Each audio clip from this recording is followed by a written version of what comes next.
إن الحمد لله نحمده ونستعينه ونستغفره ونعوذ بالله من شرور أنفسنا ومن سيئات أعمالنا من يهده الله فلا مضل له ومن يضلل فلا هادي له وأشهد أن لا إله إلا الله وحده لا شريك له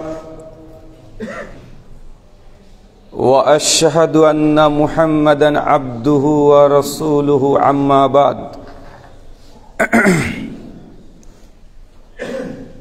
أعوذ بالله السميع العليم من الشيطان الرجيم من همزه ونفخه ونفسه يا أيها الناس اتقوا ربكم الذي خلقكم من نفس واحدة وخلق منها زوجها وبث منهما رجالا كثيرا ونساء واتقوا الله الذي تساءلون به والأرحام إن الله كان عليكم رقيبا يا أيها الذين آمنوا اتقوا الله حق تقاته ولا تموتن إلا وأنتم مسلمون يا أيها الذين آمنوا اتقوا الله وقولوا قولا سديدا يصلح لكم أعمالكم يغفر لكم ذنوبكم ومن يطع الله ورسوله فقد فاز فوزا عظيما يا أيها الذين آمنوا اتقوا الله يا أيها الذين آمنوا أطيعوا الله وأطيعوا الرسول ولا تبطلوا أعمالكم عن عبد الله بن مسعود رضي الله عنه قال قال رسول الله صلى الله عليه وسلم ليس من شيء يقربكم على الجنة وبعيدكم من النار إلا قد أمرتكم به رواه شعب الإيمان للبيهقي إسناده الصحيح عن معاوية بن قرة عن أبيه قال قال رسول الله صلى الله عليه وسلم إذا فسد الشام فلا خير فيكم لا تزال طائفة من أمتي منصورين لا يضرهم من خذلهم حتى تقوم الساعة قال محمد بن إسماعيل قال علي بن المديني هم أصحاب الحديث رواه سنن তিরমিজি ইসনাদুহু সহিহ। সমস্ত প্রশংসা সেই মহান সত্তা আল্লাহ সুবহানাহু ওয়া তাআলার জন্য, যিনি আজ প্রত্যেক জুমার নাই আজকেও আমাদেরকে জুমার মসজিদে একত্রিত হয়ে খুতবার পূর্বে এসে খুতবার মতো ইবাদতে অংশগ্রহণ করা তৌফিক দান করেছেন। সেই মহান সত্তা আল্লাহ সুবহানাহু ওয়া তাআলার সংক্ষিপ্ত শুকরে সুজুদ আদায় করি তার নিজেরই শেখানো ভাষা দিয়ে সকলে এক বাক্যে পড়ি আলহামদুলিল্লাহ। অতঃপর দুরুদ এবং সালাম বর্ষিত হোক নবীউর রাহমা মুহাম্মদ সাল্লাল্লাহু আলাইহি ওয়াসাল্লামের প্রতি। সম্মানিত সুধী, আজকে যে বিষয়ে জুমার গুরুত্বপূর্ণ আলোচনা হবে, আলোচ্য বিষয় বিদাতে হাসানা খণ্ডন। বিদাতে হাসানা খণ্ডন এই জন্যই যে অধিকাংশ ক্ষেত্রে আমরা বিদাতের ভয়াবহতা নিয়ে অনেক আলোচনা করে থাকি। বিদাত কি, বিদাত কেন বর্জনীয়, বিদাত করলে কি কি ক্ষতি হতে পারে, বিদাতের পরকালীন পরিণতি কি হতে পারে, এগুলো আমরা মোটামুটি কম বেশি একাধিকবার বক্তব্যে, খুতবাতে, লেখনীতে, ধর্মীয় ওয়াজ মাহফিল, জলসা, বিশেষ করে আহলুল হাদিস সমাজে বহুল বক্তাদের কাছ থেকে শোনা একটা আলোচ্য বিষয়। কিন্তু আমি সে বিষয়গুলো না নিয়ে আলোচনা করে একটু ভিন্ন ধরনের উল্টো দিক থেকে আলোচনা করব। সে হচ্ছে বিদাতে হাসানা। শুধু এই বিদাতে হাসানা এই অংশটুকু নিয়ে আলোচনা করব। তার পূর্বে আপনাদেরকে জেনে রাখতে হবে আজকে জুমার দিন। অন্য অন্য দিনের চাইতে এই দিনের ভিন্নতা আছে। জুমার দিন হচ্ছে এমন একটি দিন যে দিনে আল্লাহ সুবহানাহু ওয়া তাআলা নবী আদম আলাইহিস সালামকে সৃষ্টি করেছিলেন। জুমার দিন হচ্ছে এমন একটি দিন যে দিনে নবী আদম আলাইহিস সালাম এবং আম্মা হাওয়া এই দিনটাতেই একটা ভুল করে ফেলেছিলেন। জুমার দিন হচ্ছে সেই দিন যে দিন আল্লাহ সুবহানাহু ওয়া তাআলার কাছে তারা তওবা ইস্তিগফার পাঠ করেছিল। জুমার দিন সেই দিন যে দিনে নবী আদম আলাইহিস সালামকে আল্লাহ সুবহানাহু ওয়া তাআলা দুনিয়াতে পরীক্ষার জন্য প্রেরণ করেছিলেন। মিশকাত আল মাসাবি হাদিস নাম্বার 1338, বিস্তীর্ণ আলোচনা পরপর আব্দুর রহমান বিন মুবারকপুরি রাহিমাহুল্লাহ তিনি হাদিসগুলো সব একত্রিত করেছেন। জুমার দিন হচ্ছে এমন একটা দিন যেই দিন মানুষ যদি মৃত্যুবরণ করে আল্লাহ সুবহানাহু ওয়া তাআলা এই দিনের কবরের আযাব তিনি মাফ করে দেন। জুমার দিন হচ্ছে সেই দিন যেদিন আসমানবাসী তথা মালাইকা ফেরেশতাগণ ভীত সন্ত্রস্ত থাকে, কারণ তাদেরকে জানানো হয়েছে এই দিনে আল্লাহ সুবহানাহু ওয়া তাআলা কিয়ামত সংঘটিত করবেন, তাই ভীত সন্ত্রস্ত থাকে। জুমার দিন হচ্ছে সেই দিন যেদিন মুহাম্মদ রাসূলুল্লাহ সাল্লাল্লাহু আলাইহি ওয়াসাল্লামের উপরে অধিক পরিমাণে দুরূদ এবং সালাম পড়তে হয়। জুমার দিন হচ্ছে সেই দিন, সহিহ বুখারী হাদিস নাম্বার 931 আল্লাহ নবী বলছেন কোনো ব্যক্তি যদি বাড়িতে সুন্দর করে ওযু করে আর খাস নিয়াত জুমার উদ্দেশ্যে যদি মসজিদে আসে, প্রত্যেক ধাপে ধাপে নেকি তো আছেই। আর এই দিনে আল্লাহ সুবহানাহু ওয়া তাআলা আসমান থেকে বেশ কিছু ফেরেশতা, দুনিয়াতে যত জুমা মসজিদ আছে প্রত্যেক মসজিদে গেটে গেটে আল্লাহ সুবহানাহু ওয়া তাআলা তাকে দাঁড় করিয়ে দেন।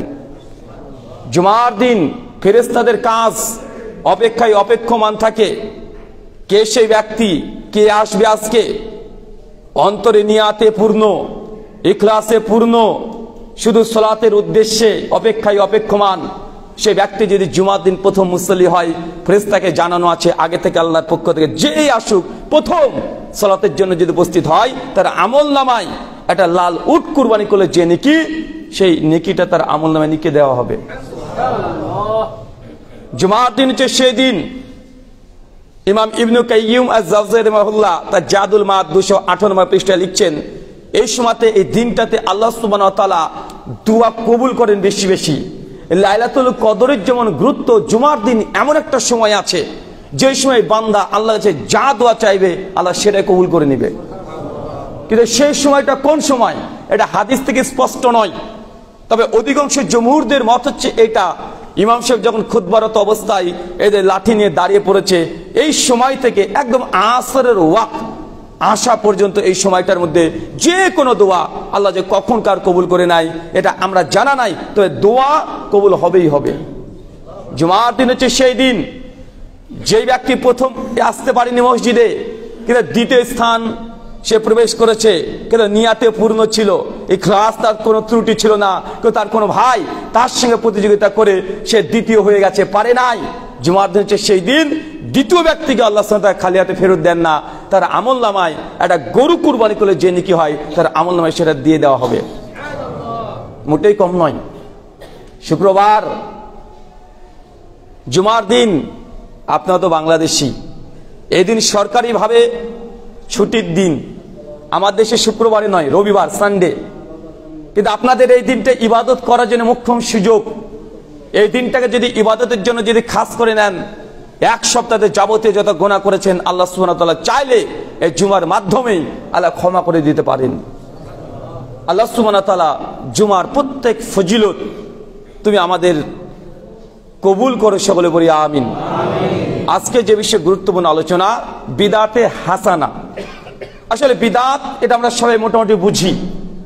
সমাজে আমি যতটা দেখেছি, বিভিন্ন মানুষের সঙ্গে কথা বলে, বিভিন্ন সোসাইটির সঙ্গে কথা বলে, আর আমি যেহেতু প্রতিপালিত হয়েছি, যারা বিদআতে হাসানাকে মনে করে দলিল এবং বিদআতে হাসানা করলে এটা কল্যাণকর, বিদআতে হাসানা করা জায়েজ, যারা এই মতবাদে বিশ্বাসী তাদের সঙ্গে প্রতিপালিত হয়েছি। তাই তাদের সেন্স, তাদের মাইন্ড, তাদের চিন্তাধারা আমি খুব কাছে থেকে দেখেছি, তাই আমি বুঝতে পারি। আসলে যখন আহলে হাদিস সমাজের আলেম ওলেমা বিভিন্ন আলোচনা করে যে বিদআত করলে হাউজে কাউসার পানি পান করতে পারবে না, বিদআতিকে আল্লাহর নবী কিয়ামতের মাঠে সহিহ বুখারী 2258 নম্বর হাদিস বলেছেন যে আল্লাহর নবী সেই দিন বিদআতীদের সঙ্গে তার পর্দার অন্তরাল হয়ে যাবে।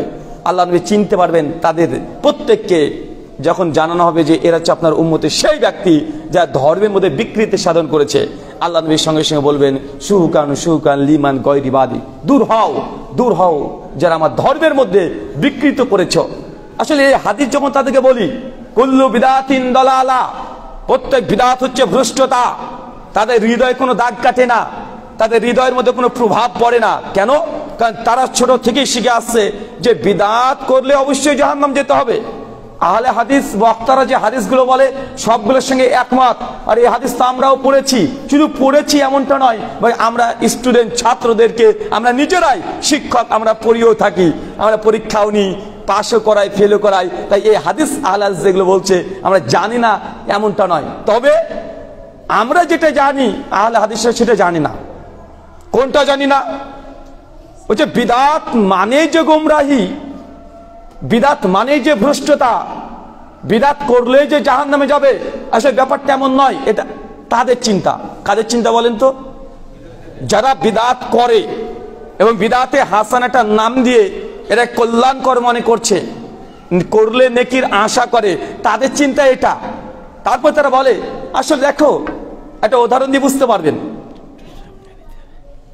ধরেন একজন বাড়িতে আপনার দুই ভাই, বড় ভাই ছোট ভাই, আপনার বাবা মৃত্যুবরণ করেছে। এখন ছোট ভাই কোরআন সুন্নাহ থেকে দাওয়াত পেয়ে মোটামুটি কোনটা সুন্নাহ, কোনটা বিদআত, কোনটা তাওহীদ, কোনটা শিরক মোটামুটি কম বেশি বুঝতে শিখেছে। বাবা মারা যাওয়ার কারণে স্বাভাবিক আমাদের সমাজে দেখা যায় যে 40 দিনে একটা 40 করতে হয়। 40 না করলে মানুষজনে কেমন কেমন বলে। ঠিক 10 দিন পার হয়েছে, বড় ভাই ছোট ভাইকে বলছে এই মিটিং করতে হবে, বন্ধুকে ফোন কর, বন্ধুকে ডেকে নিয়ে চলে এসেছে, গ্রামের মাতব্বর মোড়ল ডেকে নিয়ে চলে এসেছে, কি করতে হবে? 40 করতে হবে। ছোট ভাই তখন বলছে যে ভাই আমি এই মিটিংয়ে থাকতে পারবো না। কেন? আব্বা 40 হবে, তুই করবি না মানে, থাকবি না মানে, কি এমন কাজ? ওই যে ভাই 40 এটা করা যাবে না, এটা বিদআত। বড় ভাইয়ের সঙ্গে ছোট ভাই দ্বন্দ্ব, কিসের বিদআত? আরে মানুষকে খাওয়াবো 40, খারাপ কোথায়, কেন বিদআত হবে? দুই ভাইয়ের মধ্যে দ্বন্দ্ব। বন্ধুরা চলেছে ছুটে, আরে ছোট ভাই এতই কৃপণ যে বাপ মারা গেল তত একটা খানা দিতে পারবি না। সমাজ প্রতিবেশী সবাই বলছে বাপের জমি খাচ্ছে ঠিক, কিন্তু দেখ বাপের জন্য 40 করলো না। এটা সমাজের একটা সমস্যা, সমাজের এটা সমস্যা। এই যে এই সমস্যাটা কোথায় হয় জানেন? বিদআত নিয়ে নয়। যখন ছোট ভাই বলছে বিদআত, বড় ভাই তখন হচ্ছে আরে আমাদের হুজুর বলেছে এটা করা জায়েজ, করতে হবে। বড় ভাই ছোট ভাইকে নিয়ে চলে গেছে হুজুরের কাছে, বড় হুজুরের কাছে। বড় হুজুরকে গিয়ে বলছে যে বড় হুজুর দেখেন আব্বা তো মারা গিয়েছে, আমরা 40 খানা করতে চাচ্ছি, যুগ যুগ ধরে হয়ে আসছে। আমার ভাই কোথা থেকে কার বক্তব্য শুনে বলছে 40 খানা করা যাবে না, এটা নাকি বিদআত, করলে নাকি জাহান্নামে যেতে হবে। তখন ছোট ভাইটা বলছে হুজুর আপনি বলেন মিলাদ কি নবীর জামানায় ছিল? হুজুর বলছে না, ছিল না। 40 খানা কি নবীর জামানায় ছিল? ছিল না। সাহাবীদের জামানায় কেউ 40 করেছে? না, করেনি। তাবাতাবেঈন কেউ করেছে? না, করেনি। 4 ইমাম কেউ করেছে? করেনি। 6 মুহাদ্দিস ইমাম বুখারী, মুসলিম, আবু দাউদ, তিরমিজি, ইবনে মাজাহ তারা কি কেউ করেছে? না, করেনি। তো হুজুর নবী করেনি, সাহাবী করেনি, এই কুরুনে সালাসা তারাও করেনি, তাহলে এটা তো বিদআত। বড় হুজুর বলছে বাবা তুমি ঠিকই বলেছো, আসলে এটা বিদআত। কারণ নবীর জামানায় ছিল না, সাহাবীদের জামানায় ছিল না, অবশ্যই বিদআত, আমরা তো অস্বীকার করি না। তো হুজুর আপনি জানেন এটা বিদআত, তারপরে করছেন?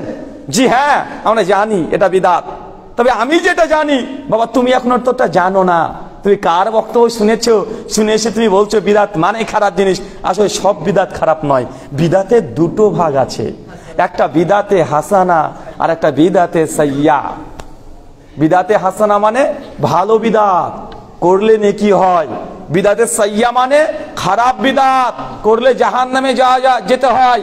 ইতিপূর্বে তোমরা যে হাদিসগুলো পেশ করলে যে কুল্লু বিদআতিন দালালা, বিদআত করলে নবী দূর দূর করে তাড়িয়ে দিবে, বিদআত করলে নবী শাফাত করবে না, বিদআত করলে জাহান্নামে যেতে হবে, বিদআত করলে আমল বরবাদ হয়ে যায়, এটা কোন বিদআত? সব বিদআত নয় বাবা। বিদআতে সাইয়্যা যেগুলো, খারাপ বিদআত যেগুলো, সেগুলো করলে এই হাদিস। কিন্তু বিদআতে হাসানা এটা তো ভালো বিদআত, এটা করলে কোনো ক্ষতিই হবে না। এখন বলেন যারা এই পর্যন্ত পৌঁছে গেছে তাদেরকে আপনি কিভাবে বুঝাবেন? কিভাবে তাদেরকে বুঝাবেন যে ভাইজান আমাদের দাবি প্রত্যেক বিদআত হচ্ছে ভ্রষ্টতা, তাদের দাবি যে না বিদআতের কয়েকটা ভাগ আছে। মূলত আপনাকে তো দুটো ভাগ বললাম, তাদের ফিকহ গ্রন্থগুলোতে লেখা আছে বিদআতের কয় প্রকার, 6খানা ভাগ আছে। ওয়াজিব বিদআত, মুস্তাহাব বিদআত, মানে বিদআতে হাসানার মধ্যে আবার ক্যাটাগরি আছে, বিদআতে সাইয়্যার মধ্যে আবার ক্যাটাগরি আছে, মানে মৌলিক তার দুটো ভাগে ভাগ করেছে। এখন যারা ভাগ আগে থেকে মাথায় আছে যে সব বিদআত খারাপ না, তো তার কাছে বিদআতের আলোচনা করে সমাজ থেকে বিদআতকে উৎখাত করতে পারবেন? সমস্যা বিদআত নিয়ে নয়, ভালো করে গভীরভাবে দেখেন, সমস্যা বিদআত নিয়ে নয়। কারণ বিদআতকে খারাপ তারাও মনে করে, বিদআত করলে যে নবীর শাফাত পাওয়া যায় না তারাও মনে করে। আমরা বিদআত প্রসঙ্গে আলোচনা করলে যে হাদিসগুলো প্রয়োগ করি তার একই হাদিস প্রয়োগ করে, তার লেখনী বক্তব্য সব জায়গায় আছে, শুনে রাখেন। তার সমস্যা কোথায়? সমস্যা বিদআত নিয়ে নয়, বিদআতে হাসানা নিয়ে। কি নিয়ে? বিদআতে হাসানা মানে তাদের কাছে আমাদেরকে বোঝাতে হবে ভাইজান বিদআতের কোনো ক্যাটাগরি হয় না, বিদআতে হাসানা বলে কিছু হয় না, এটা তাদেরকে আমাকে দেখে বুঝাতে হবে। যতক্ষণ তাদেরকে এই অংশটা বুঝাতে না পারছেন বিদআত থেকে কেউ দূরে থাকবে না। কারণ যখনই বলে 40 খানা করছি, এটা তো হাসানা বিদআত, ভালো বিদআত, মাথায় তো এটা ঢুকে আছে। চলেন আজকে শুধু এই অংশটা নিয়ে আলোচনা করব। বিদআতে হাসানা খণ্ডন। প্রথম কথা, বিদাত এই শব্দটা মানে কি? বিদাতের আবিধানিক লুগাতাল মানা ডিরেক্ট যদি অনুবাদ করেন হবে নতুন। আল্লাহর নবী যখন নবী ছিলেন না, রিসালাতের দায়িত্ব যখন নবীকে দেওয়া হয়নি দুনিয়াতে, সেই সময়তেও আরবি ভাষাভাষী মানুষের মধ্যে বিদাত এই শব্দটা ব্যবহার হতো। নবী যখন নবী না, তখনও বিদাত শব্দটা আরবিয়ান মানুষরা এমনি ব্যবহার করত। সাহিত্যে, কবিতাতে, বিভিন্ন জায়গাতে তারা বিদাত শব্দ ব্যবহার করত। কি অর্থে? নতুন কোন জিনিসকে বোঝাতে তারা বিদাত শব্দ ব্যবহার করত। কোরআনুল কারীম দেখেন, সূরা বাকারা সূরা 2 আয়াত নম্বর 17, আল্লাহ সুবহানাহু ওয়া তাআলা বলছেন, বাদিউস সামাওয়াতি ওয়া মা ফিল আরদ, আমি সেই মহান সত্তা আল্লাহ। আল বাদি, আল্লাহ একটা সিফাত। আমি সর্বপ্রথম কোন নমুনা ছাড়াই আসমান আর জমিনকে সৃষ্টি করেছি। আল্লাহ বলছেন যে আমি নমুনাবিহীন, কোনো কিছুকে কপি করা ছাড়াই নাথিং থেকে সামথিং করেছি। কিছুই ছিল না আসমান জমিন, তারপরে আমি আসমান জমিনের অস্তিত্ব নিয়ে এসেছি। এটাকে বলে আল বাদি। তাতে আল্লাহ সুবহানাহু ওয়া তাআলা নিজের একটা সিফাত, একটা বৈশিষ্ট্য, যে অনিস্তিত্ব থেকে অস্তিত্বে আনা, নন এক্সিস্টেন্স থেকে এক্সিস্ট করে দেখানো। এটা কার ক্ষমতা? এটা আল্লাহ সুবহানাহু ওয়া তাআলার ক্ষমতা। তা আল্লাহ নিজের জন্য আল বাদি এই সিফাত আল্লাহ ব্যবহার করেছেন। ঠিক একইভাবে আল্লাহ সুবহানাহু ওয়া তাআলা কোরআনুল কারীমে নবী মুহাম্মদ রাসূলুল্লাহ সাল্লাল্লাহু আলাইহি ওয়াসাল্লামের জন্য বেশ কয়েকবার এই শব্দটা ব্যবহার করেছেন। আমাদের সূরা আহকাফ সূরা নম্বর 46 আয়াত নম্বর 9 আল্লাহ বলছেন, কুন মা কুনতু বিদাম মিনার রাসূল, হে নবী আপনি কাফের কুরাইশদেরকে জানিয়ে দেন, কুন মা কুনতু বিদাম মিনার রাসূল, আর আমি মুহাম্মদ সাল্লাল্লাহু আলাইহি ওয়াসাল্লাম নতুন কোন রাসূল নয়, আমি নতুন কোন বার্তা তোমাদের কাছে নিয়ে আসিনি। আরে আমার পূর্বেতে এর আগে নবী ইব্রাহিম, দাউদ, সুলাইমান, ইয়াকুব, ইউনুস তারাও যে দাওয়াত দিয়েছে, আমি নবী মুহাম্মদ একই দাওয়াত দিচ্ছি। আমি কোন নতুন দাওয়াত নিয়ে তোমাদের কাছে আসি নাই। তার মানে বোঝা গেল কোরআনুল কারীমে এই বিদআত শব্দটা আল্লাহর জন্য একবার ব্যবহার করা হচ্ছে, নবীর দাওয়াতের প্রয়োগিক ক্ষেত্রে এই বিদআত শব্দটা ব্যবহার করা হচ্ছে। তবে কি অর্থে? লুগাতাল মানা হিসাবে, ডিকশনারি অনুযায়ী ডিরেক্ট অনুবাদ বিদআত মানে নতুন, এই উদ্দেশ্যেই। কিন্তু আল্লাহর নবী যখন নবী হয়ে গেলেন, নবীকে যখন আল্লাহ সুবহানাহু ওয়া তাআলা রিসালাতের দায়িত্ব দিয়ে দিলেন, সেই সময় বিদআত শব্দটা হুবহু একই থাকলো, কিন্তু এর বৈশিষ্ট্য, গুণ, সিফাত পরিবর্তন ঘটে যাবে। কথা মনে বুঝতে পারলেন না? এই জায়গাটা মনে রাখেন, এই পয়েন্টটাকে ভুলবেন না। নবী যখন রিসালাতের দায়িত্ব পেয়ে গেলেন, এই বিদআত শব্দের শব্দটা ঠিকই থাকলো, কিন্তু এর বৈশিষ্ট্য, এর কাইফিয়াত, এটাকে আল্লাহ নবী পরিবর্তন করে দিলেন। এর অর্থ তখন ভিন্ন হয়ে গেল। আগেকার অর্থ ঠিকই থাকলো, কিন্তু নতুন একটা অর্থ দাঁড় করিয়ে দিলেন। মানে আমিলা আমালান লাইসা আলাইহি আমরুনা ফাহুয়া রাদ, কোন ব্যক্তি এমন কোন আমল করবে এই ধর্মের মধ্যে যে আমার নবীর আমার আদেশ নেই, ফাহুয়া রাদ, এটাই বাতিল। এটা হচ্ছে বিদআত হয়ে গেল। কথা মানে বুঝতে পারলেন? এটা বিদআত শব্দটা আগে থেকে সমাজে প্রচলিত ছিল, শুধুমাত্র নতুন অর্থে। ইসলাম যখন আসলো, নবী যখন রিসালাতের দায়িত্ব পেল, এই অর্থটা তো থেকেই গেল, নতুন একটা রূপ দিয়ে দিল, যে শরীয়তের পোশাক পরে দেওয়া হলো। কষ্ট হচ্ছে, আর একটা উদাহরণ দিয়ে বুঝতে পারবেন। আচ্ছা, সালাত মানে কি? সালাত মানে কি? দোয়া। আল্লাহর নবী যখন নবী না, তখন আরবিয়ানরা সালাত শব্দ ব্যবহার করত। কিসের জন্য? দোয়ার জন্য, প্রার্থনা করার জন্য। কিন্তু নবী যখন ইসলামের দায়িত্ব পেয়ে গেলেন, সালাত শব্দটা হুবহু একই থাকলো, কিন্তু এর গুণ, এর সিফাত, বৈশিষ্ট্য পরিবর্তন হয়ে গেল। এখন সালাত বলতে আমরা অবশ্যই দোয়া বুঝি, কিন্তু সালাত বলতে খাস একটা শরীয়তের যে পোশাক প্রদান করে দেওয়া হয়েছে, তাকবীর থেকে সালাম পর্যন্ত যে পদ্ধতি আমরা অবলম্বন করি, এটা এখন সালাত। কথা কি বুঝতে পারছেন? তার মানে এখান থেকে বুঝতে হবে যে শব্দ, এই শব্দ দিয়ে বিবেচনা করলে হবে না, শব্দ দিয়ে ইসলাম কি বুঝাচ্ছে এটা হচ্ছে মূল বিষয়। ঠিক একইভাবে বিদআত বলতে এখন শুধু নতুন কোন জিনিসকে বললে বিদআত, অবশ্যই সেটা বিদআত, কিন্তু শরীয়তে তাকে বিদআত বলছে কি? শরীয়তে এখন বিদআত বলতে এটাকে বলা হয় যে আল্লাহর নবী যে আদেশ করে নাই, কিন্তু আপনি ধর্ম মনে করে নেকির উদ্দেশ্যে করছেন, এটাকেই বিদআত বলা হবে। হুজুর সবই বুঝলাম, কুল্লু বিদআতিন দালালা, প্রত্যেক বিদআত যদি ভ্রষ্টতা হয়, তাহলে আপনি যে হাত ঘড়ি পড়েছেন, ডিজিটাল ঘড়ি, নবী তো এটা পড়েনি, তাহলে আপনিও তো বিদআতি। এই যে মাথার উপরে ফ্যান দেখছি, নবীর জামানাতে ছিল না, তাহলে ফ্যান ঝুলানো বিদআত। এই যে এসি লাগিয়েছেন, বড় বড় এসি, নবীর জামানায় ছিল না, এটাও বিদআত। পাকা মসজিদ নবীর জামানায় ছিল না, এটাও বিদআত। কোরআনে জাবাজের পেশ হরকত দেওয়া ছিল না, এটাও বিদআত। সমাজে বলছে কি বলছে না? কেন? আচ্ছা, তারা বিদআতের এই অর্থ নিয়েছে যখন ইসলাম আসে নাই, নবীর ইসলামের দায়িত্ব পায় নাই, সে অর্থ তারা প্রয়োগ করছে এখানে। এতটুকু বুঝতে পারছেন কি? তারা কোন অর্থ প্রয়োগ করছে? নবী যখন ইসলামের দায়িত্ব পায় নাই তখনকার অর্থ প্রয়োগ করে বলছে যে এই ফ্যান চালানো বিদআত, হাত ঘড়ি দেওয়া বিদআত। তারপরেও ছোট্ট ছোট্ট করে আপনাদের কিছু বলে দিই। আচ্ছা, কোরআনে জাবাজের পেশ দেওয়া কি বিদআত? আমরা বলছি না। দলিল কি? জামে তিরমিজি হাদিস না 2676, আল্লাহ নবী বলছে, আমি দুনিয়া থেকে চলে যাওয়ার পরে ইখতিলাফুন কাসীরা, আমার উম্মতের মধ্যে বড় বড় মতভেদ হবে। ফালাইকুম বিসুন্নতি, সেই সময় আমার সুন্নাতকে তোমরা আঁকড়িয়ে ধরো। ও সুন্নাতে খোলাফে রাশিদিন ও মাহাদিন, আর আমার 4 খলিফা যারা আছে তাদেরকে তুমি আঁকড়ে ধরো। এই যে কোরআন সংকলন করা, কোরআনকে কমপ্লিট করেছে কে? ওসমান বিন আফফান রাদিয়াল্লাহু আনহু। তিনি খলিফা কি খলিফা নন? তিনি সাহাবী কি সাহাবী নন? তিনি খলিফায়ে রাশেদার অন্তর্ভুক্ত।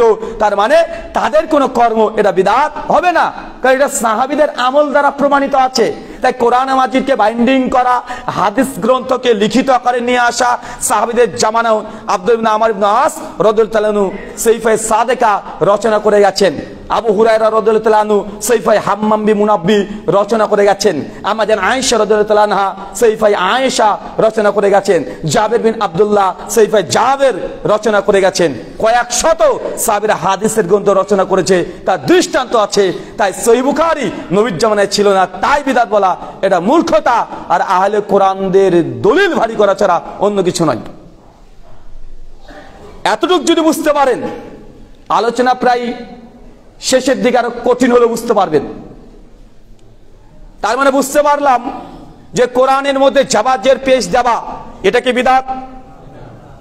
সুনান তিরমিজি হাদিস না 2910, সনদ হাসান। আল্লাহ নবী বলছেন, কোন ব্যক্তি যদি কোরআনুল কারীমের একটা হরফ আলিফ লাম মিম 3 হরফ পড়েছে, 330 নেকি। এখন একজন ব্যক্তি কোরআনে জাবাজের পেশ দেওয়া আছে, সে পড়ছে আলহামদুলিল্লাহি রাব্বিল আলামিন। এখন যতটা অক্ষর আছে জাবাজের দেওয়া কোরআন মাজিদ পড়ছে, আর একজন মানুষ আপনি জাবাজের পেশহীন হরকতহীন নিয়ারা আরবিতে আপনি আলহামদুলিল্লাহি রাব্বিল আলামিন সূরা ফাতিহার প্রথম আয়াত পড়েছেন। আচ্ছা বলেন তো, দুইজনের নেকির মধ্যে কোনো পার্থক্য হবে? কেউ কি বলেছে যে জাবারে একটা নেকি, জেরে 2টো নেকি, যদি সাকিন থাকে 3টে নেকি? ভাই এমন কোনো পার্থক্য আছে?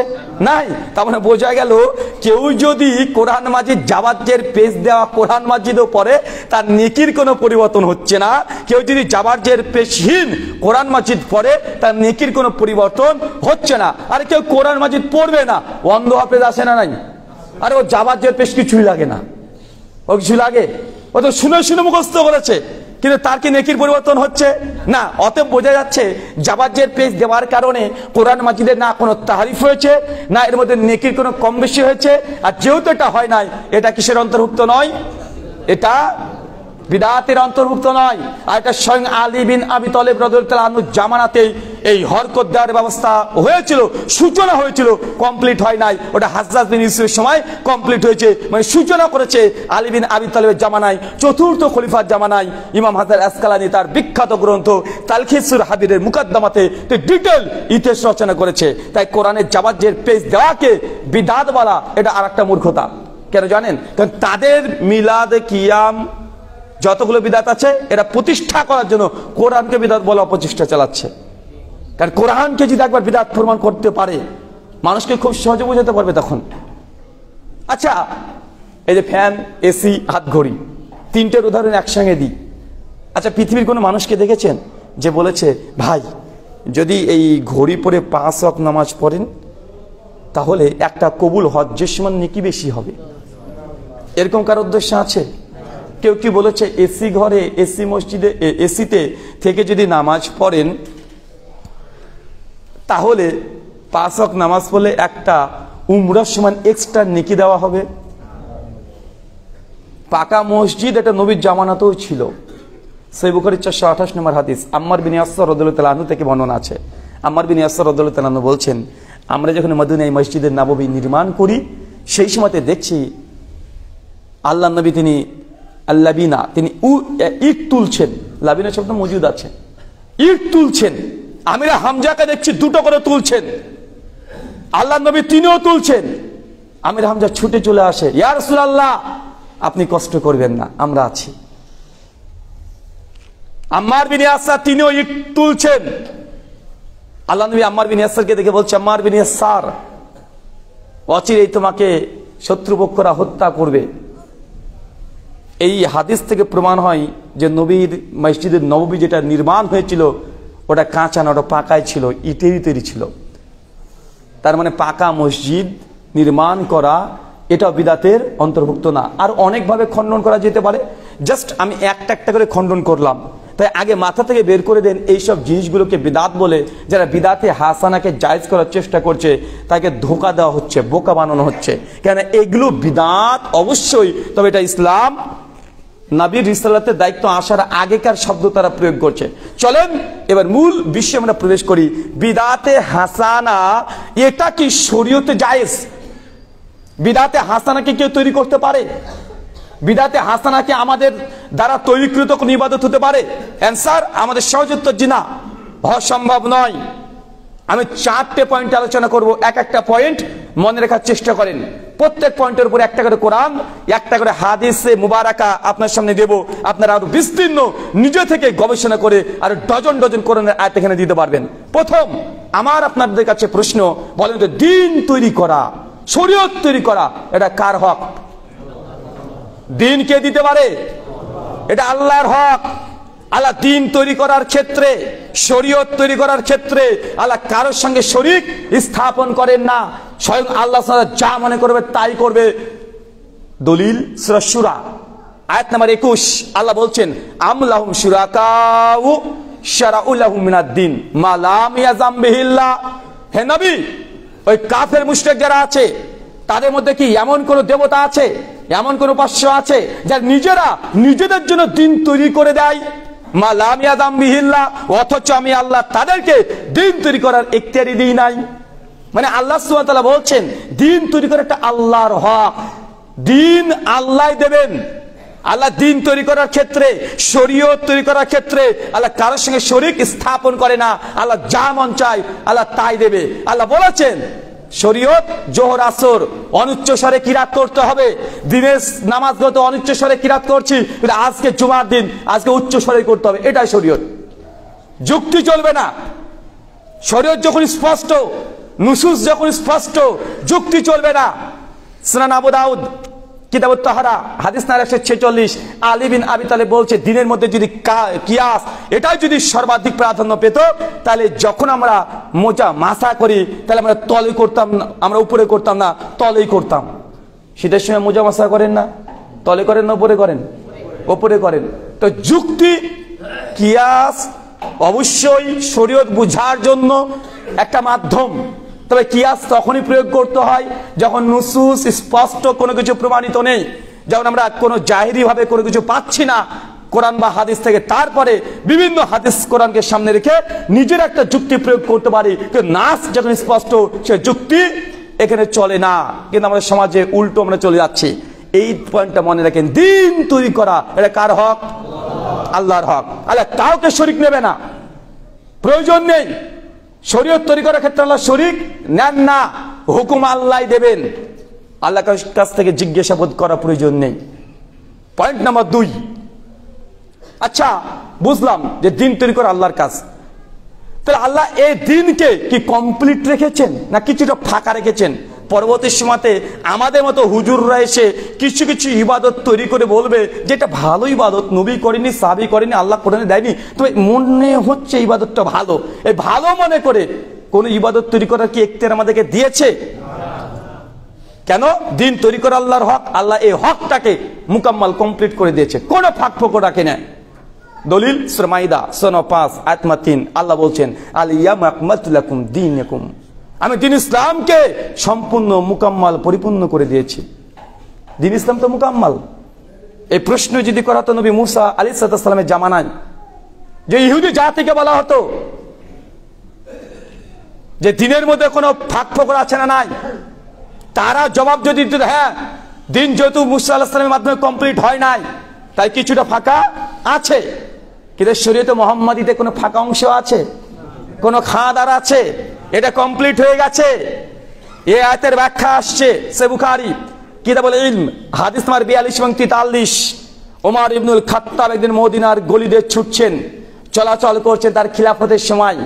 নবী দুনিয়া থেকে চলে যাওয়ার পর ওমর ইবনুল খাত্তাব যখন চলাচল করছে, এমতো পরিস্থিতিতে ইহুদিদের বড় রেবাই, বড় বড় আল্লামা হুজুর তারা রাস্তা দিয়ে যাচ্ছে।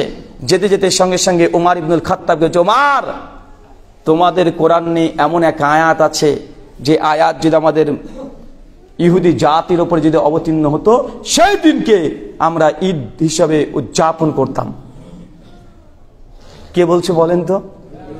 ইহুদি পণ্ডিত হুজুর ওমর বিন খাত্তাবকে বলছে, তোমাদের কোরআনে এমন এক আয়াত আল্লাহ দিয়েছে যে আয়াত যদি আমাদের তওরাতে চলে আসতো, নবী মুসা আলাইহিস সালামের উপর অবতীর্ণ হতো, তাই সেই দিনটাকে আমরা ঈদের দিন হিসেবে ঘোষণা করতাম।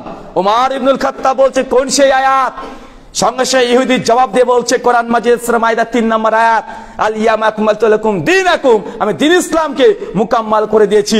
ইহুদিরা বলছে এই আয়াত তাদের উপরে আসলে তারা ঈদের দিন উদযাপন করত। ওমর ইবনুল খাত্তাব বলছে, আরে সেই দিনের কথা বেশ ভালো মনে আছে, সেই দিন আমরা আরাফার ময়দানে ছিলাম, সেই দিন জুমার দিন ছিল, অতএব তুমি যে ঈদের কথা বলছো অটোমেটিক সেই দিন একসঙ্গে দুটো ঈদের দিন ছিল। জুমার দিন ঈদের দিন না হাদিসে ভাষা অনুযায়ী, আশুরা এটাও হাদিসের ভাষা অনুযায়ী এটাও ঈদেরই দিন। কিন্তু ওমর ইবনুল খাত্তাব তার যুক্তিকে কাজে লাগিয়ে তৃতীয় কোন ঈদের দিন আবিষ্কার করে নাই। কিন্তু বাংলার মাটিতে দেখেন সকল ঈদের বড় ঈদ ঈদে মিলাদুন নবী, তৃতীয় ঈদ তৈরি করেছে কি করে নাই? আরে এই চিন্তা তো ইহুদিদের, আমাদেরকে বলে ইহুদিদের দালাল। আমরা ঈদে মিলাদুন নবী করি না, এই জন্য বলে আমাদেরকে ইহুদিদের দালাল। কিন্তু বুখারী হাদিস থেকে প্রমাণ করে যারা তৃতীয় ঈদ তৈরি করার চিন্তা করেছিল 1400 বছর আগে, ওমর বিন খাত্তাবের কাছে জবান দিয়ে ব্যক্ত করেছে তারা মুসলমান না, তারা ইহুদি। কে দাবি করেছে যে ঈদের দিন আরেকটা বৃদ্ধি করব? ইহুদিরা বলছে। আর আজকে যারা ঈদে মিলাদুন নবী করে না তাদেরকে ইহুদি বলা হচ্ছে। উল্টো দুনিয়া, যা ইচ্ছা তাই বলতে পারে মানুষ। মানুষের মুখকে জবানকে তো আর আমরা বেঁধে দিতে পারি না। দেখেন এই আয়াত আল্লাহ বলছেন যে দিন ইসলামকে মুকাম্মাল পরিপূর্ণ করে দিলাম। ইসলাম যদি পরিপূর্ণ হয়ে যায়, আমার মতো হুজুর একটা নতুন ইবাদত তৈরি করে হাসানা সিল মেরে দিয়ে ধর্মের মধ্যে প্রবেশ করানো সম্ভব? আর একটা পানির বোতল কমপ্লিট আছে, কমপ্লিট পানির বোতল, আপনি এসে বলছেন যে রুহুল আমিন ভাই আপনাকে অনেক ভালোবাসি, আপনাকে পানি খেতে দিয়েছে আজকের কমিটি, আমি আপনার জন্য জুস নিয়ে এসেছি, তো একটু আপনি জুস খান। তো দেখছেন যে আমার পুরো গ্লাসের বোতল, গ্লাসটা অথবা পানি বোতলটা পূর্ণই আছে। এখন আপনি আমাকে ভালোবাসা দেখিয়ে আবেগে আপ্লুত হয়ে যদি আমাকে ওই বোতলের মধ্যে আবার আপনার জুস দিতে যান, জানি জুসটা অনেক দামি, অনেক ভালো, পানির চেয়ে অনেক বেটার, যে দিতে যান, তো আমার পূর্ণ একটা গ্লাস পানি দিয়ে পূর্ণ আছে, আপনার জুস ঢুকবে? হ্যাঁ ঢুকবে। কি হবে? এই যে জুসটা ঢুকতে থাকবে ওর ভারত্বর কারণে, আর পানি একটু একটু করে পড়তে থাকবে, দিয়ে মিক্সড হয়ে যাবে। যখনই আপনি এই পূর্ণ শরীয়তের মধ্যে কোনো বিদাত ঢোকাবেন, তখনই আস্তে আস্তে সুন্নাত ছড়তে শুরু করবে।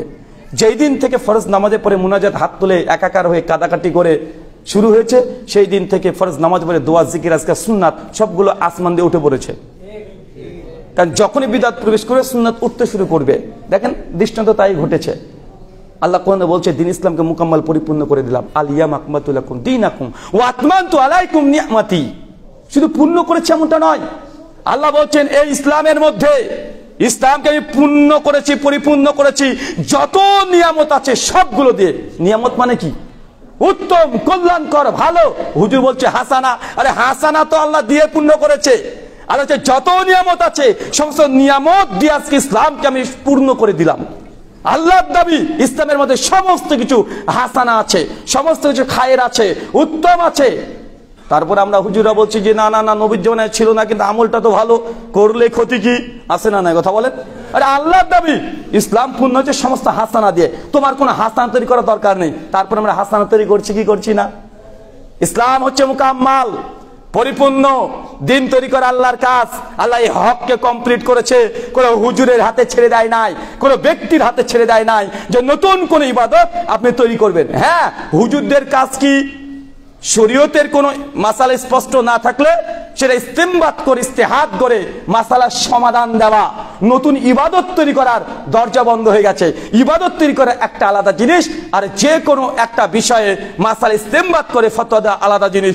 আপনি গোটা বিশ্বের কোরআন হাদিসকে ঘেটে ঘেটে নতুন একটা আমল তৈরি করতে পারবেন না। সমস্যার সমাধান আলাদা আলাদা জিনিস। একটা হাদিস দেখেন, সহিহ বুখারী হাদিস 3535। আল্লাহ নবী মসজিদে নববীতে বসে আছেন, সাহাবীদেরকে লক্ষ্য করে বলছেন যে সাহাবী আমার মসজিদে দেখো, সবাই দেখছে, খুশি, আলহামদুলিল্লাহ, মাশাআল্লাহ, সুবহানাল্লাহ, অনেক চমৎকার মসজিদ। একজন সাহাবী চট করে বলছে, ইয়া রাসূলুল্লাহ, মসজিদে ওই কোণাতে একটা ইট ফাঁকা আছে, যদি ইটটা লাগিয়ে দেওয়া হয় তাহলে মসজিদটা পূর্ণ হয়ে যাবে। আল্লাহ নবীর সঙ্গে সঙ্গে বলছেন, আনা লাবিনাতুন, আমি হচ্ছে সেই ইট, ওয়া আনা খাতামান নবিয়্যিন, আর আমি হচ্ছে সর্বশেষ নবী, আমার পরে কোনো নবী নেই। ইমাম হাজার আসকালানী রাহিমাহুল্লাহ আল মুতাফাসসার 48 হিজরি 852 হিজরি বিখ্যাত গ্রন্থ ফাতুল বারিতে এই হাদিসের ব্যাখ্যা করতে গিয়ে তিনি বলছেন, এই হাদিস দিয়ে নবী যে মসজিদটা দেখাচ্ছে এটা একটা রূপক, মেটাফরিক্যালি, এটা মাজাজান অর্থ। আসলে মসজিদ বলতে এটা ইসলামকে বোঝানো হয়েছে। পৃথিবীর যত নবী এসেছে একটা একটা করে ইট দিয়ে একটা মসজিদ নির্মাণ করার চেষ্টা করেছে। একটা ইট বাকি ছিল, সেই ইট মুহাম্মদ রাসূলুল্লাহ সাল্লাল্লাহু আলাইহি সাল্লাম। দিন ইসলাম তো মুকাম্মাল, শরীয়ত তো কমপ্লিট, একটা মসজিদ কমপ্লিট হয়ে গেছে। এখন আপনি যেটা একটা সোনার ইট ঢোকাতে চান মসজিদে, ঢুকবে নাকি? যে রুল ভাই আপনাদের মসজিদে সবই বুঝতে পারছি, তবে ইমাম সাহেবের এই জায়গাতে একটা সোনার ইট আমি গিফট করবো, দিতেই হবে। আর ঢোকানো সম্ভব? আবার কি ভাঙতে হবে না? ভেঙে লাথি মেরে ভেঙে বের করে দিতে হবে? আপনাকে আমাকে কে ক্ষমতা দিয়েছে যে পূর্ণ ইসলামের মধ্যে কোনো জিনিসকে বের করে দিয়ে নতুন একটা জিনিসকে ঢোকানোর চেষ্টা করা? অসম্ভব, সম্ভব না। 3, বুঝলাম দিন তৈরি করা আল্লাহর কাজ, আল্লাহ হকটাকে পূর্ণ করেছে, দিনের মধ্যে কোনো ফাঁক ফোকর নেই যে হাসানাকে ঢোকাবেন। 3 নাম্বার, বুঝলাম সব। তাহলে দিন কি নবীরা তৈরি করতে পারে, রাসূলরা তৈরি করতে পারে? একটা প্রশ্ন আসে না ভাই? নবী রাসূল তারাও কি দিন তৈরি করতে পারে না? নিজের ইচ্ছে মতো মর্জি মতো শরীয়ত রচনা করতে পারে না? অ্যান্সার হচ্ছে না। আচ্ছা, রাসূল আরবি শব্দ, বাংলাতে মানে কি হয়? বার্তা বাহক। আচ্ছা, বার্তাটা কার? আল্লাহর। বহন কে করছে? নবী। এই জন্য তাকে রাসূল বলা হচ্ছে। বার্তাটা নবীর নয়, বার্তা কার? আল্লাহ সুবহানাহু ওয়া তাআলা, তিনি বহন করছেন। এই জন্য তাকে মেসেঞ্জার, রাসূল, বার্তা বাহক তাকে বলা হচ্ছে। নবীর কাজ এটা নয় যে শরীয়ত তৈরি করা, নবীর কাজ এটা যে শরীয়ত মানুষের কাছে পৌঁছে দেওয়া। ফাযাক্কির ইন্নামা আনতা মুযাক্কির লাস্তা আলাইহিম বিমুসাইতির। হে নবী, আপনার কাজ এই সত্য দাওয়াতগুলো মানুষের কাছে প্রচার করে দেওয়া। সূরা গাশিয়া সূরা নম্বর 88 আয়াত নম্বর 20 এবং 21। নবীদের এই অধিকার আল্লাহ দেয় নাই যে শরীয়ত নিজের ইচ্ছে মতো তৈরি করবে। প্রমাণ চলেন একটা কোরআন থেকে আগে দেখি। সূরা ইউনূস সূরা নম্বর 10 আয়াত নম্বর 15, সূরা আহকাফ সূরা নম্বর 46 আয়াত নম্বর 9, সূরা আনাম আয়াত নম্বর 50। বিশেষ করে সূরা ইউনূসের 15 নম্বর আয়াতের মধ্যম অংশের ব্যাখ্যা তাফসীর ইবনে কাসিরে ডিটেইল আলোচনা করা আছে। আলোচনা আপনি পড়লে বুঝতে পারবেন। আল্লাহ নবী বসে আছেন, কাফের কুরাইশের বড় বড় হত্যাকর্তারা এসে বলছে নবীকে, ওয়া ইতিবি কোরআনি গয়রি হাযা। হে নবী মুহাম্মদ সাল্লাল্লাহু আলাইহি ওয়াসাল্লাম, নবী বলছে না যে মুহাম্মদ তোমার কাছে যেই কোরআন তুমি নিয়ে এসেছো, ওয়া ইতিবি কোরআনি গয়রি হাযা, এই কোরআনের পরিবর্তে নতুন একটা কোরআন নিয়ে আসেন। যদি আপনি নতুন কোন কোরআন নিয়ে আসতে পারেন তাহলে আপনাকে আমরা নবী হিসেবে মেনে নেব। যান। এটা কাদের দাবি বলেন তো? কাফেরদের, কুরাইশদের। বলছে মুহাম্মদ সাল্লাল্লাহু আলাইহি ওয়াসাল্লাম যে আপনার পরে যে কোরআনটা অবতীর্ণ হচ্ছে না, কোরআনটা খুব কঠিন, আর যে আসে সব আমাদের বিরুদ্ধে চলে যায়, সবগুলো বিরুদ্ধে চলে যায়। তা আপনাকে তো আমি চিনি, আপনি ভালো মানুষ, আপনি আলা আমিন, আপনি সত্যবাদী, সবকিছু ঠিক আছে, কিন্তু আপনার উপরে যে কোরআনটা বারবার নিয়ে আসছে কে যেন জিবরাইল, তো এই কোরআনটা আমাদের বিরুদ্ধে চলে যাচ্ছে সবকিছু। আপনাকে নবী মানবো, তবে এই কোরআন থেকে পরিবর্তে অন্য একটা কোরআন নিয়ে আসেন যেটা আমাদের বিরুদ্ধে যাবে না। আল্লাহ নবী কোনো কথা বলে না। কুরাইশরা তখন বলছে গোটা কোরআন চেঞ্জ করতে পারবেন না, আবাদদিলহু, তো কোরআনের মধ্যে কিছু কিছু আয়াতের পরিবর্তন করে দেন যেটা আমাদের বিরুদ্ধে যাচ্ছে। ওরা কোরআনের পরিবর্তন দরকার নাই, কিছু কিছু আয়াতের পরিবর্তন করে দেন। বর্তমান প্রেক্ষাপটে কিছু মুসলিমরা কথা বলে না যে কোরআন ঠিকই আছে, তো কিছু কিছু বিষয়গুলো এই যে জেনাকারীকে হত্যা করতে হবে, যেটা কেমন জেনে একটু পরিবর্তন করার দরকার। মডার্ন যুগ, এই আধুনিক যুগে পর্দা প্রথা তো দরকার হয় না। চোর চুরি করেছে, হাত কেটে বাদ দিয়ে দিতে হবে, এটা কেমন নীতি হয়ে গেল। আর 3 তালাক মানে তালাক বলেছে, আর সঙ্গে সঙ্গে বউ বিচ্ছেদ হয়ে যাবে, এটা কেমন হয়ে গেল। না, গোটা কোরআনটা ঠিকই আছে, তো কিছু কিছু জিনিস যেন কেমন যেন লাগে, এটা মানে কেমন একটা লাগে। অতএব সে চায় যে কোরআন থেকে আয়াতগুলো যেন বাদ হয়ে যায়। আরে এই দাবি আজ থেকে 1400 বছর আগে কাফের কুরাইশরা তারাও করেছিল। গোটা কোরআনকে পরিবর্তন করতে পারবেন না, আচ্ছা তাহলে কিছু কিছু আয়াতে পরিবর্তন করে দেন, যেটা আমাদের বিরুদ্ধে ডিরেক্ট চলে যাচ্ছে, এর পরিবর্তনের পক্ষে কিছু আয়াত নিয়ে আসেন। আল্লাহ নবীকে এই করতে এসে প্রস্তাব দিচ্ছে কাফেররা, নবী কোনো কথা বলে না, অপেক্ষায় অপেক্ষমান। জবাব কি আসে? আল্লাহ সুবহানাহু ওয়া তাআলা ফেরেশতা জিবরিলকে দুনিয়াতে পাঠিয়ে দিয়েছেন, যান আমার মাহবুবের কাছে এই আয়াত নিয়ে আপনি অবস্থান করুন, জানিয়ে দেন আসমান থেকে ওহীর যে ঝর্ণা নিয়ে চলে এসেছে, আল্লাহ নবীর উপরে ওহী অবতীর্ণ হচ্ছে। হে নবী, এই কাফেরদেরকে আপনি জানিয়ে দেন, বলে দেন আপনার এই অধিকার নেই যে শরীয়তের মধ্যে কিছু বাড়াবেন অথবা কমাবেন, বলেন আপনি ঘোষণা করে দেন আন্না আত্তাবি ইল্লা মা ইউহা ইলাই, আমি তো নবী তারই আনুগত্য করি যেটা আমার রব আমার উপরে অবতীর্ণ করে। আরে আমি পরিবর্তন করব? আরে রব আমাকে যা বলবে সেটা মানতে তো বাধ্য হয়ে যায়। আমার নিজের ইচ্ছে মতো কোনো কাজ তো আমি করতে পারি না। নবী একবারে ইচ্ছা মতো কাজ করতে গিয়েছিল। সূরা তাহরিম 66 আয়াত 2 এবং 3। নবীর স্ত্রী যখন পরিকল্পনা করলেন আমাদের আয়েশার ঘরে আজকে পাঠাবেন, সমস্ত স্ত্রীরা তখন পরিকল্পনা করলো, ওই যে মধুকার ঘটনা জানা আছে না, মধু নবী খেয়েছেন, স্ত্রীগণ পরিকল্পনা করে বলছে যে কি খেয়েছেন গন্ধ বের হচ্ছে, কি খেয়েছেন গন্ধ বের হচ্ছে। নবী যেখানে যাই সেখানে স্ত্রী এই কথা বলে। আল্লাহ নবী তখন নিজের জন্য মধুকে হারাম করে নিলেন, আর আল্লাহ আসমান থেকে ওহী পাঠিয়ে নেই, নবী স্ত্রীকে খুশি করার জন্য হালালকে হারাম করে নিলেন। মধুতে শিফা আছে, নাহাল আল্লাহ আয়াত আগে থেকে অবতীর্ণ করে রেখে দিয়েছে, আর আপনি স্ত্রীকে খুশি করার জন্য আপনি মধুকে হারাম করে নিলেন। আল্লাহ নবী নিজের নাফস ইচ্ছাকৃত যখন সিদ্ধান্ত নিয়েছে, যদি কোনো আল্লাহর পছন্দ না হয়েছে, আল্লাহ আসমান থেকে ওহী দিয়ে নবীকে পরিবর্তন করে দিয়েছে। কেন? ওই যে ঘটনা, ইহুদিরা এসে বারবার নবীকে পরীক্ষা করত, আপনি নাকি নবী। খুব বদমাশ ছিল তারা, নবীকে মাঝে মাঝে ডিস্টার্ব করতো। উল্টো পাল্টা প্রশ্ন, মুহাম্মদ তুমি একটা নতুন আল্লাহকে নিয়ে এসেছো, তোমার আল্লাহর কটা ছেলে গো, ওর কটা মেয়ে, ওনার স্ত্রী আছে, এই ধরনের প্রশ্ন করতো। নাউযুবিল্লাহ মিন জালিক। সঙ্গে সঙ্গে সূরাতুল ইখলাস অবতীর্ণ হয়ে যাচ্ছে। মাঝে মধ্যে ইহুদিদের জামাত আস্থার পরীক্ষা করত, কারণ তারাও জানে যে আরবদের মধ্যে নবী আসবে। এখনো তাওরাতের মধ্যে বিকৃত তাওরাত, যেটাকে বাইবেল নামে তারা চালাচ্ছে, আমাকে চালাচ্ছে, old testament book of Genesis 17 অধ্যায় এখনো আল্লাহ নবীর কথা স্পষ্টভাবে বর্ণনা করা আছে যে আরব থেকে আসবে, তেহমা থেকে একজন আসবে। বুক অফ ডিউটেরনমি 33 অধ্যায়ের 1, 2, 3 নম্বর ভার্সে আছে। এই বিষয়ে আমাদের একটা পূর্ণ ডিবেট আমাদের ইন্ডিয়াতে একজন খ্রিস্টান পাদ্রীর সঙ্গে হয়েছিল 3 ঘন্টার, যে আল্লাহ নবীর কথা তাদের বাইবেলে আছে না নাই। আমি হিব্রু বাইবেল থেকে উদ্ধৃতি দিয়ে দেখেছি, নবীর নাম পর্যন্ত আজকের দিনে বাইবেলে মজুদ আছে, তারা বুঝতে পারে নাই। ইহুদিরা এসে বলছে আপনি নাকি নবী, তো জুলকারনাইন কে বলেন তো? জুলকারনাইন, আল্লাহ নবীর ইনসাফটা জানা ছিল না, উনি আসলে কে। নবী অপেক্ষা করছেন যে জিবরিল এসে জানিয়ে দিবেন, জিবরাইলও আসে না, ঘন্টা পার হয়ে যায় তবুও আসে না। আল্লাহ ঠিক বলছে ঠিক আছে কালকে এসো আমি জানাবো তোমাদেরকে। নবী এখানে ইনশাল্লাহ বলে নাই, আল্লাহর এটা পছন্দ হয় নাই। কাল হয়ে গেছে, জিবরিল আসে না, 2 দিন 3 দিন 4 দিন আসে না। নবী আলাইহিস সালাম পরিশান, কি ব্যাপার, কেন জিবরিল আসে না? ইহুদিরা এসে প্রশ্ন করে, কই উত্তর তো দিলেন না, আপনি নাকি সত্য নবী। আর সত্য নবী হলে তো জানার কথা। নবীর কাছে এসে বারবার তারা বলে নবী অপেক্ষা। প্রায় 18 দিন পর মুফাসসিরগণ মতভেদ করেছে, কেউ যে 15 দিন, কেউ 17 দিন, কেউ 18 দিন, কেউ 1 মাস, বিভিন্ন মত। কমপক্ষে 15 থেকে 18 দিন পর ফেরেশতা জিবরিল তিনি চলে এসেছেন নবীর সামনে। আল্লাহ নবী প্রথম প্রশ্ন, জিবরিল কেন তুমি আসোনি? ইয়া রাসূলুল্লাহ আপনি সেই দিন বলেছিলেন যে জুলকারনাইন সম্পর্কে তুমি আগামীকাল আসো আমি জানাবো, আপনি ইনশাআল্লাহ বলেনি, আপনার রব এটাকে পছন্দ করেনি। এই যে নবী নিজের তরফ থেকে কোনো যে ত্রুটি বিচ্যুতি হয়েছে, আল্লাহ আসমানে ওহী দিয়ে আল্লাহ সেটাকে সংশোধন করে দিয়েছে। এটা দিয়ে নবীর ভুল আল্লাহ যে ধরছেন এটা নয়, এটা দিয়ে উম্মতকে শিক্ষা দেওয়া হচ্ছে, খবরদার নবীকে তুমি ছাড় দিই নাই, তাই তোমরাও কখনো এমন ভুল যেন না করো। এটা নবীকে নয়, এটা উম্মতকে এটা হুঁশিয়ারি দেওয়া হচ্ছে। কথা কি বুঝতে পারছেন? এই যে 3 নম্বর পয়েন্ট, নবীদের এখতিয়ার নেই যে শরীয়ত নিজের ইচ্ছামতো তৈরি করবে। ওয়ামা ইয়ানতিকু আনিল হাওয়া ইন হুয়া ইল্লা ওয়াহয়ু ইউহা। আমার নবী যে তরফ থেকে কোনো কথা বলে না, আমি আল্লাহ যাবতীর্ণ করি, নবী আমার সেটাই বলে।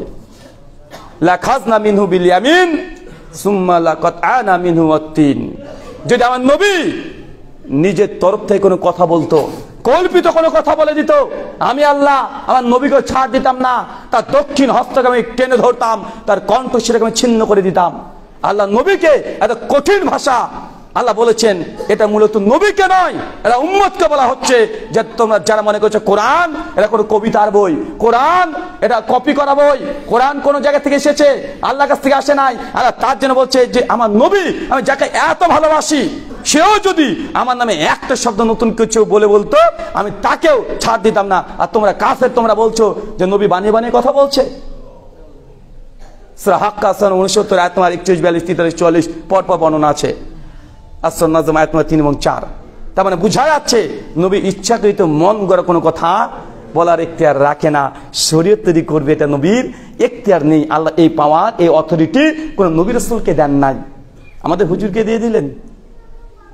হুজুর বলছে জানি মিলাদ সাহাবী থেকেও প্রমাণিত না, কেন করছেন হুজুর? ভালো কাজ তো, করলে ক্ষতি কি? জানি ফরজ নামাজের পরে নবীজি কোনোদিনই ফরজ নামাজের পরে সম্মিলিত মুনাজাত করে নাই, জানি, তো হুজুর করছেন কেন? করলে ক্ষতি কি? দলিল দিচ্ছে, ওই দেখেন আল্লাহ নবী বলছেন ফরজ নামাজের পরে দোয়া বিশেষে কবুল হয়, তিরমিজির হাদিস, সহিহ, একদম টনটনে সহিহ হাদিস।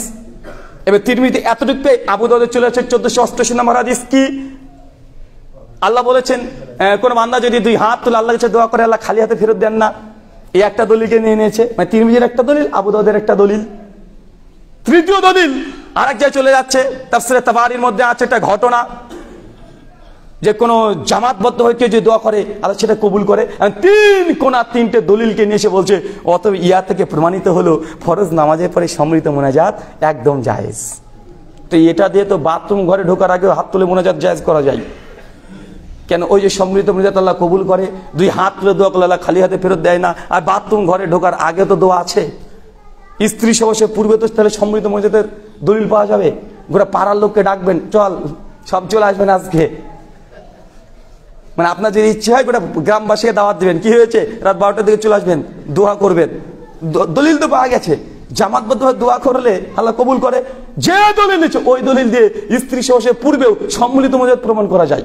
এগুলো দলিল নয়, এগুলো দলিল নয়, এটা দলিল বানানো হচ্ছে। দলিল স্পষ্ট অকাট্য, কিন্তু এই দলিল বানানো এটা উচিত নয়, এটা দিয়ে যা তা বানানো যায়। আল্লাহ সুবহানাহু ওয়া তাআলা তুমি বোঝা তৌফিক দান করে, সকলে পড়ি আমিন।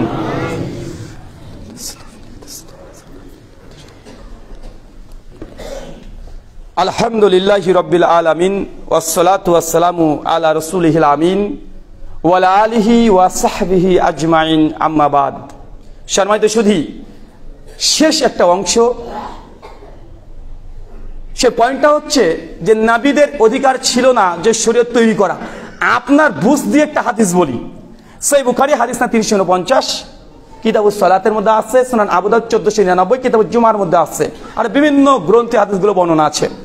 মাশহুর হাদিস, সবাই জানে, প্রত্যেক হুজুর কমপক্ষে ওয়াজ যারা করে, মাহফিল যারা করে, তারা এই হাদিসটা পেশ করে। আল্লাহ সুবহানাহু ওয়া তাআলা নবী আলাইহিস সালামকে একবার মেরাজে নিয়ে গিয়েছিলেন, গিয়েছেন না? সশরীরে গিয়েছে, এটাই সেই আকীদা। সশরীরে যখন চলে গেলেন, অনেক ঘটনা, জান্নাত জাহান্নাম সবকিছু দেখে আসলেন।